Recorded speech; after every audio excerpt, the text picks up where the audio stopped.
2 minute में 4 marks. Exam में यहाँ पे क्वेश्चन पूछा है, write a program to sum all the odd numbers between 1 to 100, 1 to 20, 1 से 20 के बीच में हमको सारे जो ऑड नंबर्स हैं उनका सम करना है।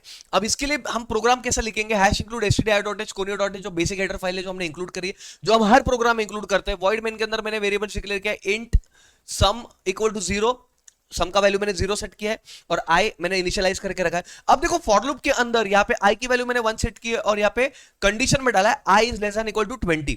इसका मतलब क्या है, आई का वैल्यू 1 हमने सेट किया क्योंकि मुझे 1 से चालू करना है और मुझे 20 तक जाना है, इसलिए यहाँ पे मैंने 20 लिखा। तो एग्जाम में अगर ये 1 to 100 बोला है तो 20 की जगह पे बस आपको क्या कर देना है, 100 कर देना है।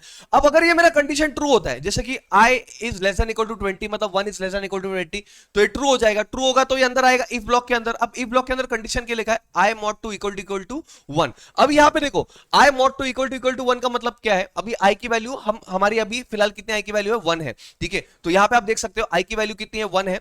तो 1 mod two equal to I mod two equal to 1, तो इसको हम लोग इवैल्यूएट करते हैं। I mod two equal to 1 मतलब अगर मैं 2 से 1 को डिवाइड करूंगा तो बेसिकली मेरे को रिमाइंडर क्या मिलेगा, 1 मिलेगा। तो यहां पे जब मुझे रिमाइंडर 1 मिलेगा तो 1 मॉड टू इक्वल टू 1, तो यहां पे देखो ये मेरी कंडीशन मैच कर रही है। 1 मॉड टू इक्वल टू 1, तो मुझे रिटर्न कर रहा है 1। तो कोई भी नंबर को अगर मैं 2 से डिवाइड करूं और मुझे रिमाइंडर अगर 1 मिले, that means it is not divisible by 2 और उसको हम लोग ऑड नंबर कहते हैं।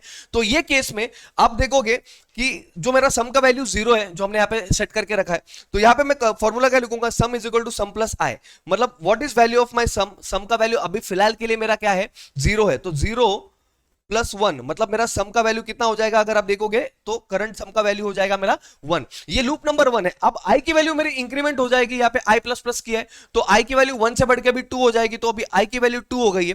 तो अब जब 2 हो जाएगी तो यहाँ पे देखो हमने लिखा है 2 मॉड 2, तो अगर मैं 2 को बेसिकली 2 से डिवाइड करूंगा तो 2 1 जा 2, यहाँ पे मेरे को रिमाइंडर 0 मिलेगा। रिमाइंडर 0 मिला मतलब आप देखोगे यहाँ पे मुझे अगर रिमाइंडर 1 मिलता है तो ही वो ऑड नंबर है। ये रिमाइंडर 0 मिला, that means that number is divisible by 2 और वो इवन नंबर, और इवन नंबर को मुझे नहीं लेना है, इसलिए ये जो मेरा कंडीशन है फॉल्स हो जाएगा। और ये केस में मेरी जो सम की वैल्यू 1 थी वो सम की वैल्यू 1 ही रहेगी और मेरी फाइनल वैल्यू लूप 2 के एंड में सम की वैल्यू जो रहेगी वो 1 ही रहेगी। अब मेरी आई की वैल्यू बढ़ के 2 से बढ़ के कितना हो जाएगा, 3 हो जाएगा। तो यहाँ पे हम लोग कंडीशन देखो क्या करेंगे, हम लोग यहाँ पे लिखा है 3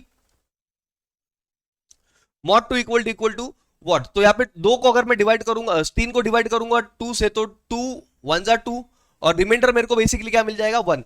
तो यहाँ पे मेरी कंडीशन सेटिस्फाई हो रही है क्योंकि ये ऑड नंबर है और मेरी कंडीशन सेटिस्फाई हो रही है। तो ये कंडीशन सेटिस्फाई होगी मतलब देखो इक्वल्स टू 1 मेरे को मिल गया, 1 मिल गया मतलब वो अंदर आएगा और ये जो सम वाला एडिशन है वो करेगा। तो sum is equal to sum plus I. Current value sum का कितना है, 1 है, तो sum is equal to 1 plus current I का वैल्यू कितना है, 3, मतलब सम के अंदर कितना स्टोर हो जाएगा, 4। तो मेरे तीसरे लूप के एंड में मेरी सम की वैल्यू 4 हो गई। ऐसे करके नेक्स्ट जो मेरा लूप नंबर 4 होगा इवन होगा, जैसे इसने लूप नंबर 2 को छोड़ दिया वैसे 4 को छोड़ देगा, 5 के नंबर को, 5 वाले लूप के नंबर को लेगा। ऐसे करके एक इवन नंबर को छोड़ेगा, ऑड नंबर को ऐड करेगा, इवन नंबर को छोड़ेगा, ऑड नंबर को ऐड करेगा।